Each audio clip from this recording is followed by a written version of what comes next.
16/3/2026 என்னிடம் என் தேவனாகிய கர்த்தர் கடவுளுடைய பிரசனத்தை இப்போ நீங்கள் கேட்கலாம்.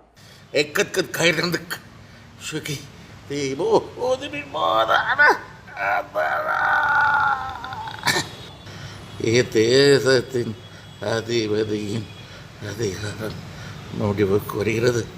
அவனுக்கு என்று என்னால் கொடுக்கப்பட்ட தேசத்தின் அதிகாரம் அவனுக்கு தொடராது. இத்தேசத்தின் அதிபதியின் அதிகாரம் முடிவுக்கு வருகிறது. தமிழக முதலமைச்சர் மு.க. ஸ்டாலின் முதலமைச்சர் பதவி முடிவுக்கு வருகிறது. அவனுக்கு என்று என்னால் கொடுக்கப்பட்ட இத்தேசத்தின் அதிகாரம் அவனுக்கு தொடராது. 2021 தமிழக முதலமைச்சர் பதவி கொடுத்தது கடவுள் தான் அப்படின்னு சொல்றாரு. கடவுளாக கொடுக்கப்பட்ட தமிழக முதலமைச்சர் பதவி தற்போது 2026 தொடராது.